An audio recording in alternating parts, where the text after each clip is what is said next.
So I'm often asked, how did you start studying food? What was your interest? As it turns out, was researching for a professor, and she was studying Jewish, Irish, and Italian foodways. And I said, well, I wonder if African American people have this thing called foodways. I had never heard of it. And so when I started looking at African American people in foodways, I primarily came across cookbooks, which are absolutely fabulous resources. But it didn't tell me why certain foods were being attributed to African Americans. It simply told me what they were eating. As a result, I began to then say, this is the thing I want to study. This is the material area of people's lives I'm really interested in, and that is the study of food. I'm very interested in the why people consume and people's behaviors around food are what they are. And the only way that you can get at that kind of information is to talk to people. Doing the sort of historical research is important, but really you become more of a participant observer. You begin to think back over your own life and the various encounters you've had with food. You begin to draw on just myriad sources, popular culture, literature, music, and you begin to see all of these different references to food. And so that really becomes the basis for this kind of work that I've done. It's been real world life experiences. Well, you asked the question of people, and there are two prongs to that, because historically so much of this information is going to be lost because the people who could tell you have gone on, they're deceased.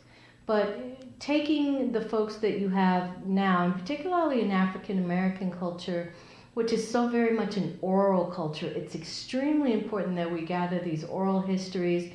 You talk to as many people in as many generations as possible. What exactly is the reason that anyone would want to eat a possum? How do you cook possum?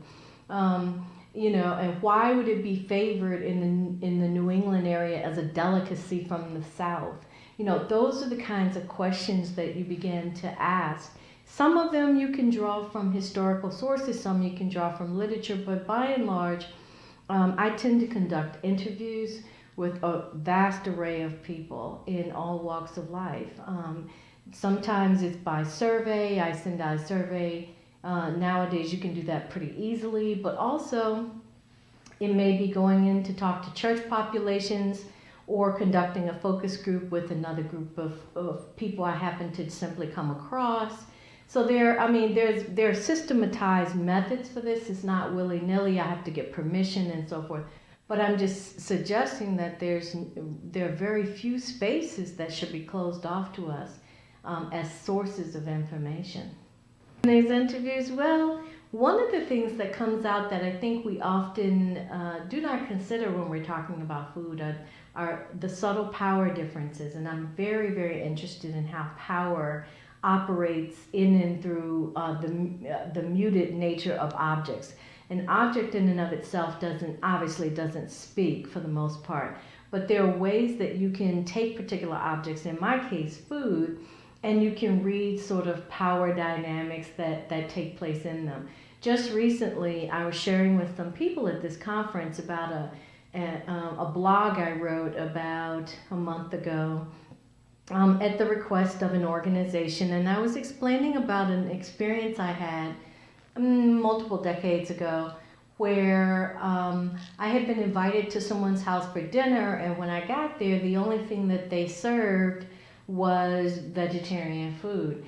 That in and of itself was not the problem. The issue was this was the late 80s. Very few people were eating vegetarian or were acknowledging that they were vegetarian, so we were a much more carnivorous environment. And the food that was served was not palatable, but it was also, more importantly, it was served by someone who was in a position of power over me and other people who went to this affair. And so it became very interesting because what we asked when we were invited, what should we bring? We were told don't bring anything. Then when you get to this event, there's like almost nothing you can eat. It's the same situation if we invited Today, if you were to invite a vegetarian to your home and all you served was turkey or hamburgers, it's the same kind of thing. And in that, you find power. Food can speak volumes about who's in charge, how they respect your wishes, things of that nature. And so that's been one of the most revealing aspects to me, the ways in which power reveals itself in food. The other big piece is the way in which class, right, reveals itself as well. Just the simple fact of, again, you invite someone to your house and you serve something like prickly pear or cassava leaf or something, and folks are like, well, I don't know what this is. I don't know how to eat it, or, avocado, if you will.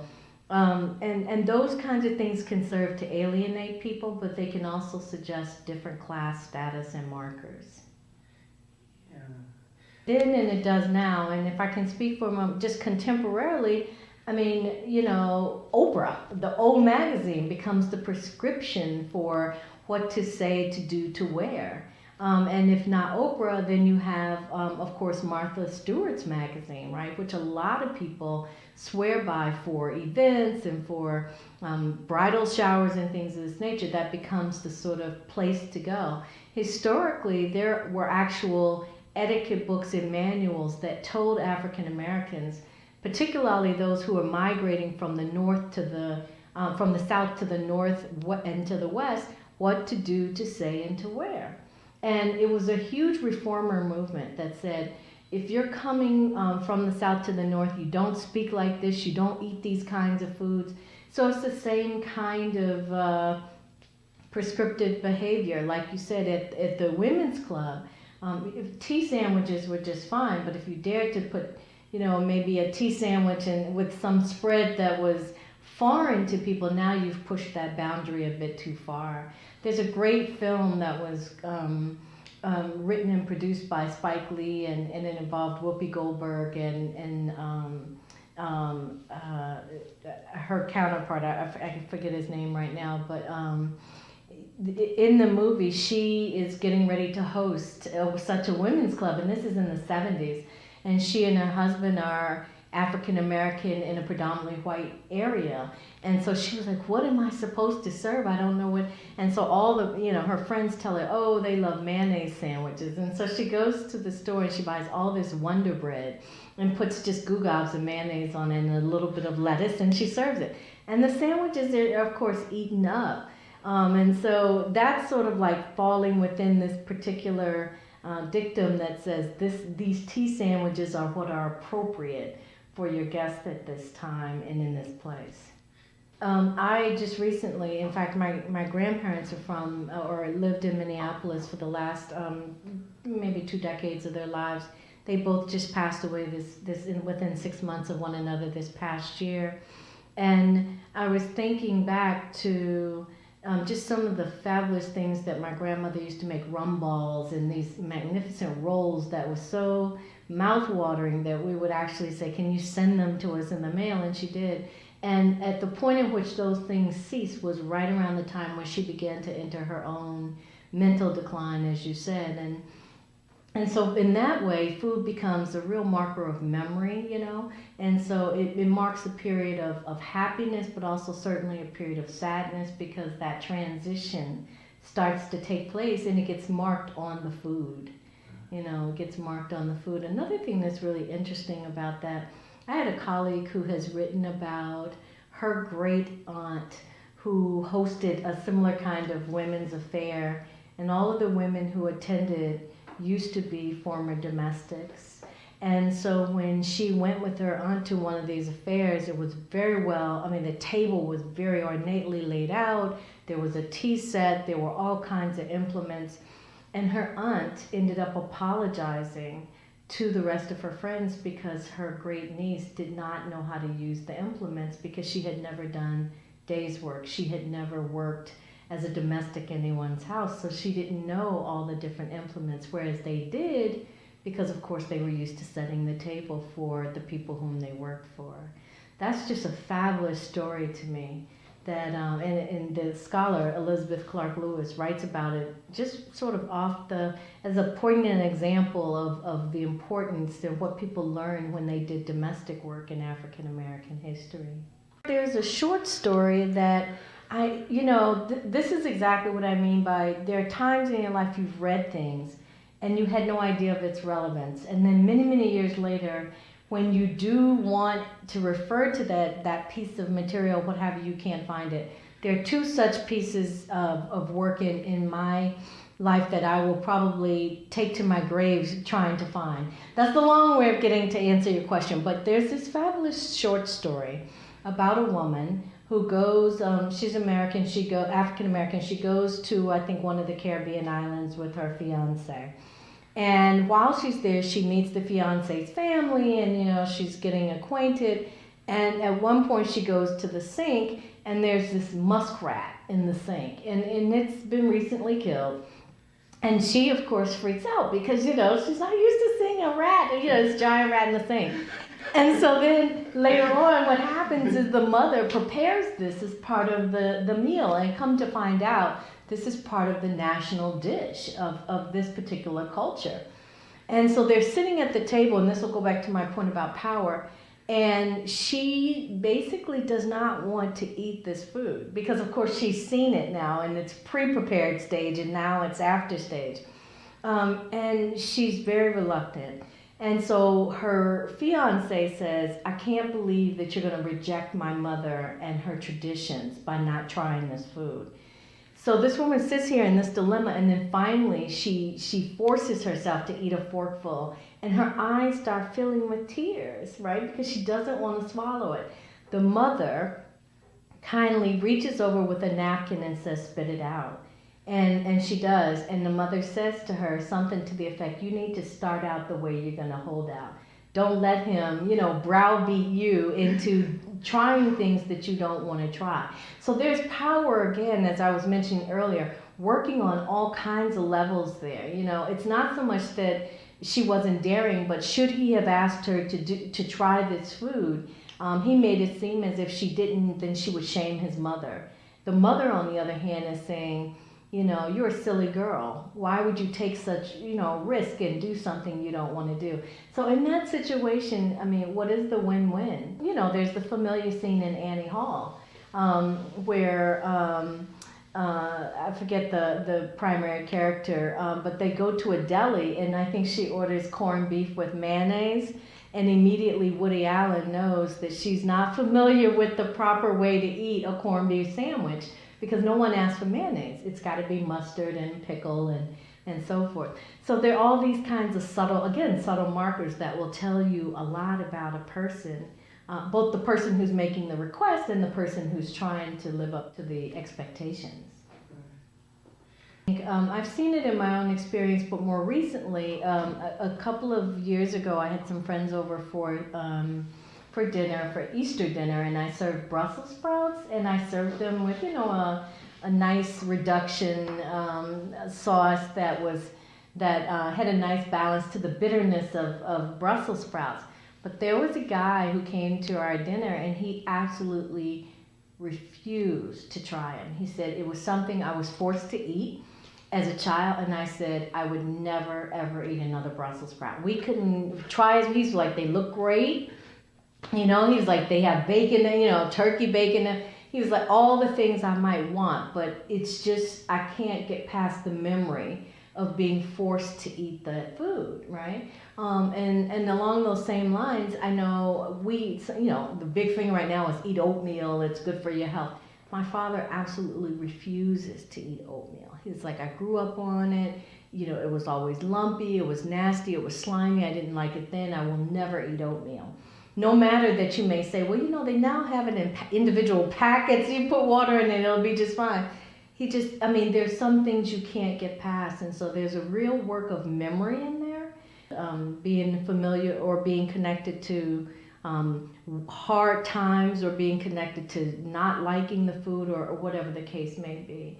But memory plays a powerful role in our connection to food. Well, historically, what's surprising is that there were a number of Chinese soul foods. You find this a lot in D.C., where you have Chinese, particularly Chinese, and African-American communities really sort of side by side. So people probably would be surprised at how long, historically, African American people have been eating Chinese food. I found some similar advertisements for restaurants in Chicago during the 40s and 50s. And so perhaps that's as close as we have come to exotic in some ways, you know. And when you say African American, you have to be very careful because you could also say black, which would encompass African immigrants, you know, West Indian immigrants, and so forth and so on. And so for some African Americans, eating the exotic may be to go Caribbean, because Caribbean food is distinctly different, if you will, from, say, African American Southern food. You're going to find more peppers and different kinds of starches, and maybe escovitch fish that has a more vinegary taste, or another type of rundown sort of sauce. That's very different than African American, say, either fried or baked chicken and candied yams and so forth and so on. So how we cross the exotic as African American people could be as close as I'm eating other black foods. In the 60s, African American writer Leroy Jones, who changed his name to Amiri Baraka, responded to I believe it was a post that was in the New Yorker, where essentially a critic said the African American people, or Negro people at that time, had no definable cuisine. They had no culinary culture. He in fact countered by saying it's just the opposite, actually. The foods that many of the white bourgeois, and particularly in New York, are defining as delicacies are and have been historically the foods that African American people have always eaten. Chitlins, fried chicken, you know, butter beans and corn, sweet tea, all kinds of pies and cakes. And so there's a whole culinary lexicon that he ascribes to African American people, and he defines it as soul food. This is the era of the 60s where Say It Loud, I'm Black and I'm Proud, you know, from James Brown and others, where black people are really claiming a broader cultural identity as a way of identifying themselves as part of the larger American citizenry, right? And it becomes interesting that he then does this in part through the food. And he said these are foods that African American people have been eating during and since enslavement and continue to eat. And so even today, for the most part, when you say to people, I'm having Sunday dinner, the assumption is that there are going to be some particular foods that we know we can find at that table. Macaroni and cheese, collard greens, chicken, cornbread. You know, I once had my secretary say to me, well, you know, macaroni and cheese is not a black food, is what she said. And she's right, it's not. It's a casserole, right? And so it actually would probably be more connected to the Midwest, right? From the standpoint of casseroles being a very fond dish in this region. But in fact, it's eating macaroni and cheese with those other foods as a part of the combination that makes it then definable as part of the soul food lexicon.